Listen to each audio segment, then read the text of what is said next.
संविधान के भाग 5 के अनुच्छेद 52 से 78 के मध्य संघ की कार्यपालिका का वर्णन है। संघ की कार्यपालिका में राष्ट्रपति, उपराष्ट्रपति, मंत्रिपरिषद, प्रधानमंत्री और महान्यायाधीश शामिल होते हैं। भारत का राष्ट्रपति देश का प्रथम तथा राष्ट्र का अध्यक्ष होता है, लेकिन यह केवल कार्यपालिका का नाम मात्र का प्रमुख होता है। असल में सारी शक्तियां देश के प्रधानमंत्री के पास होती हैं। आर्टिकल 52 में कहा गया है कि भारत का एक राष्ट्रपति होगा तथा आर्टिकल 54 में राष्ट्रपति का निर्वाचन का वर्णन है।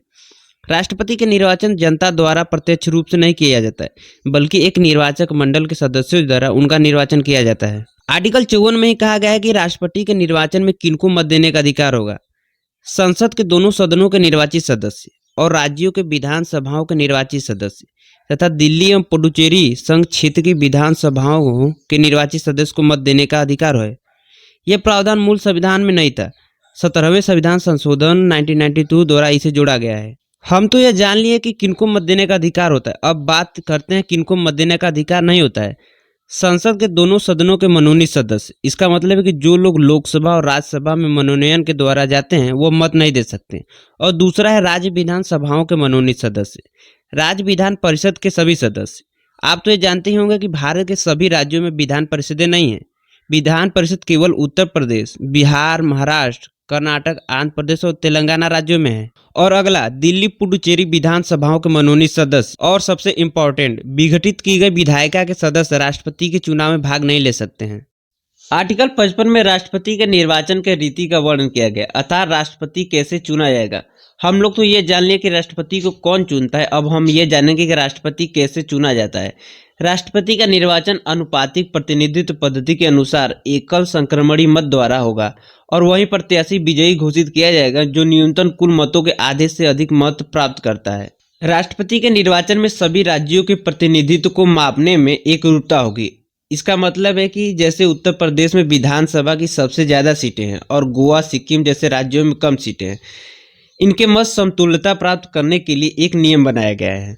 राज्य विधानसभा के एक सदस्य के मत का मूल्य बराबर राज्य की कुल जनसंख्या बटे राज्य विधानसभा के निर्वाचित कुल सदस्य गुणे 1/1000। और इसी प्रकार संसद के एक सदस्य के मत का मूल्य होगा सभी राज्यों के विधायकों के मतों का कुल मूल्य बटे में संसद के सदस्यों की कुल संख्या। इन दोनों नियमों के आधार पर आप किसी एक राज्य के मत का मूल्य निकाल कर देखिएगा। आर्टिकल 58 राष्ट्रपति बनने के लिए योग्यता।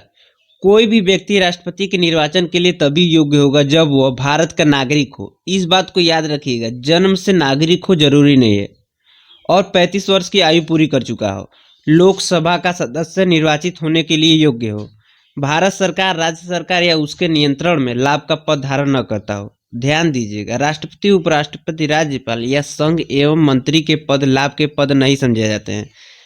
ऊपर हमने जितना भी योग्यताएं बताई, सिर्फ उतने से ही कोई राष्ट्रपति बनने के लिए योग्य नहीं हो जाएगा।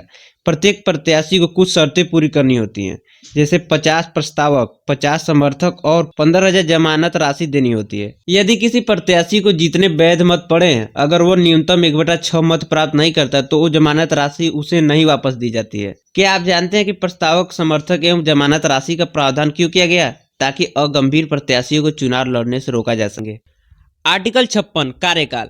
आर्टिकल 56 में राष्ट्रपति के कार्यकाल का वर्णन किया गया है। राष्ट्रपति पद धारण की तिथि से 5 वर्ष की अवधि तक पद धारण करेगा। मतलब आज दिसंबर 2024 में कोई राष्ट्रपति बनता है तो वह दिसंबर 2029 में अपने पद से हटेगा, लेकिन वह अपने कार्यकाल के दौरान किसी भी समय अपना त्यागपत्र उपराष्ट्रपति को दे सकता है। यही नहीं, राष्ट्रपति को कार्यकाल पूरा होने से पहले महाभियोग चलाकर भी पद से हटाया जा सकता है। टेंशन मत लीजिए, आगे हम लोग इस वीडियो में महाभियोग की प्रक्रिया को अच्छे से समझेंगे। क्या आप जानते हैं अमेरिका में कोई भी व्यक्ति 2 बार से अधिक राष्ट्रपति नहीं बन सकता है, लेकिन भारत में ऐसा नहीं है। भारत में एक व्यक्ति कितनी ही बार पुनः राष्ट्रपति बन सकता है। महाभियोग। राष्ट्रपति को पद से हटाने के लिए आर्टिकल 61 में महाभियोग की प्रक्रिया का उल्लेख किया गया है। ऐसे ही नहीं, किसी भी राष्ट्रपति को पद से हटाया जा सकता है। उसे तभी पद से हटाया जा सकता है जब वह संविधान का उल्लंघन करे। महाभियोग के आरोप संसद के किसी भी सदन में लाया जा सकता है। जिस सदन में यह आरोप लाया जाता है उस सदन के 1/4 सदस्यों के हस्ताक्षर होने चाहिए और राष्ट्रपति को 14 दिन की पूर्व नोटिस देनी होती है। महाभियोग का प्रस्ताव जिन सदन में लाया जाता है उसी सदन में चर्चा प्लस मतदान होता है। उसके बाद 2/3 बहुमत से पारित होने के पश्चात यह दूसरे सदन में भेजा जाता है। दूसरे सदन में राष्ट्रपति को पक्ष रखने का अवसर दिया जाएगा। फिर उसके बाद जांच कराया जाएगा। अगर दोषी नहीं पाया गया तो यह प्रक्रिया वहीं समाप्त हो जाती है, और अगर दोषी पाया गया तो दूसरा सदन अपने कुल सदस्यों के 2/3 बहुमत से संकल्प को पारित करे तो उसी क्षण राष्ट्रपति को पद से हटाया हुआ मान लिया जाएगा। महाभियोग की प्रक्रिया संसदीय प्रक्रिया है, केवल संसद में चलाई जाती है। इसे अर्ध न्यायिक प्रक्रिया भी कहा जाता है। इसका मतलब है कि न्यायालय के अतिरिक्त न्याय देना। एक दिमाग हिला देने वाला फैक्ट बताऊं, संसद के दोनों सदनों के जो निर्वाचित सदस्य थे, जो राष्ट्रपति के चुनाव में भाग नहीं लिया था, इस महाभियोग में भाग ले सकते हैं, और जबकि राज्य विधानसभाओं के निर्वाचित सदस्य तथा दिल्ली एवं पुडुचेरी केंद्र शासित राज्य विधानसभाओं के सदस्य इस महाभियोग में भाग नहीं लेते हैं, जिन्होंने राष्ट्रपति के चुनाव में भाग लिया था। फिलहाल भारत में अभी तक किसी भी राष्ट्रपति पर महाभियोग नहीं चलाया गया है। आर्टिकल 62, राष्ट्रपति के पद में आकस्मिक रिक्ति।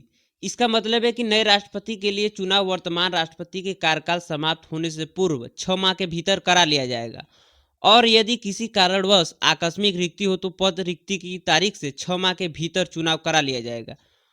और आर्टिकल 65 में इसी आकस्मिक रिक्ति की दशा में राष्ट्रपति का पद कौन संभालेगा उसका वर्णन किया गया है। आकस्मिक रिक्ति की दशा में उपराष्ट्रपति राष्ट्रपति के रूप में कार्य करेगा। यदि किसी भी कारण उपराष्ट्रपति भी उपलब्ध नहीं है तो राष्ट्रपति उत्तराधिकार अधिनियम 1969 के अंतर्गत भारत का मुख्य न्यायमूर्ति राष्ट्रपति के रूप में कार्य करेगा। आर्टिकल 60, राष्ट्रपति द्वारा शपथ या प्रतिज्ञान।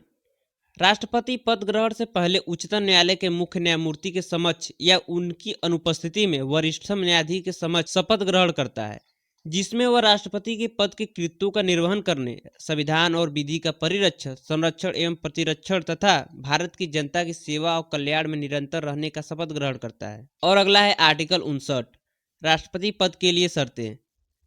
राष्ट्रपति संसद या राज्य विधानमंडल के किसी भी सदन का सदस्य नहीं होगा। यदि ऐसा कोई सदस्य राष्ट्रपति निर्वाचित हो जाता है तो वह समझा जाएगा कि उसने पद ग्रहण की तारीख से अपना स्थान रिक्त कर दिया है। राष्ट्रपति कोई अन्य लाभ का पद धारण नहीं करेगा। राष्ट्रपति बिना किराया दिए शासकीय निवास के उपभोग का हकदार होगा। वह ऐसी उपलब्धियां, भत्ते और विशेषाधिकार का भी हकदार होगा जो संसद के विधि द्वारा निर्धारित की जाए। और अगला है कि राष्ट्रपति की उपलब्धियां और भत्ते उसके पदावधि के दौरान कम नहीं किए जाएंगे। अनुच्छेद 71, राष्ट्रपति के निर्वाचन से संबंधित विषय। इस आर्टिकल में राष्ट्रपति के निर्वाचन से जुड़े किसी मैटर का कैसे हल निकाला जाएगा उसके बारे में बताया गया है। राष्ट्रपति के निर्वाचन के संबंध में किसी भी विवाद या शंका का समाधान उच्चतम न्यायालय द्वारा किया जाएगा। राष्ट्रपति के निर्वाचन से संबंधित किसी विषय पर संसद को विधि बनाने का अधिकार होगा। आर्टिकल 361, राष्ट्रपति को संरक्षण या विशेषाधिकार। यह अनुच्छेद राष्ट्रपति को प्राप्त विशेषाधिकारों का वर्णन करता है। इसके अनुसार राष्ट्रपति को अपनी शक्तियों के प्रयोग के लिए किसी न्यायालय के समक्ष उत्तरदायी नहीं ठहराया जाएगा। मतलब राष्ट्रपति जो भी निर्णय लेगा उसके लिए न्यायालय नहीं जाना होगा। वैसे भी राष्ट्रपति निर्णय मंत्रिपरिषद के सलाह पर लेता है। मंत्रिपरिषद जो कहेगा राष्ट्रपति को वही करना होता है। अगला है कि राष्ट्रपति के विरुद्ध उसके कार्यकाल के दौरान किसी न्यायालय में कोई दंडिक कार्रवाई न तो शुरू की जाएगी और न ही चालू रखी जाएगी। राष्ट्रपति पर केवल सिविल कार्रवाई की जाएगी। शर्त वो भी है कि 2 माह पूर्व लिखित नोटिस देनी होगी, और न्यायालय राष्ट्रपति हेतु गिरफ्तारी वारंट जारी नहीं कर सकता। आज के लिए इतना ही। अगले वीडियो में हम राष्ट्रपति की शक्तियों पर बात करेंगे। तो प्लीज कमेंट में जरूर बताइएगा कि वीडियो कैसी लगी हो। कमेंट जरूर करिएगा। आपका कमेंट ही मुझे अगले वीडियो बनाने के लिए उत्साहित करेगा। धन्यवाद।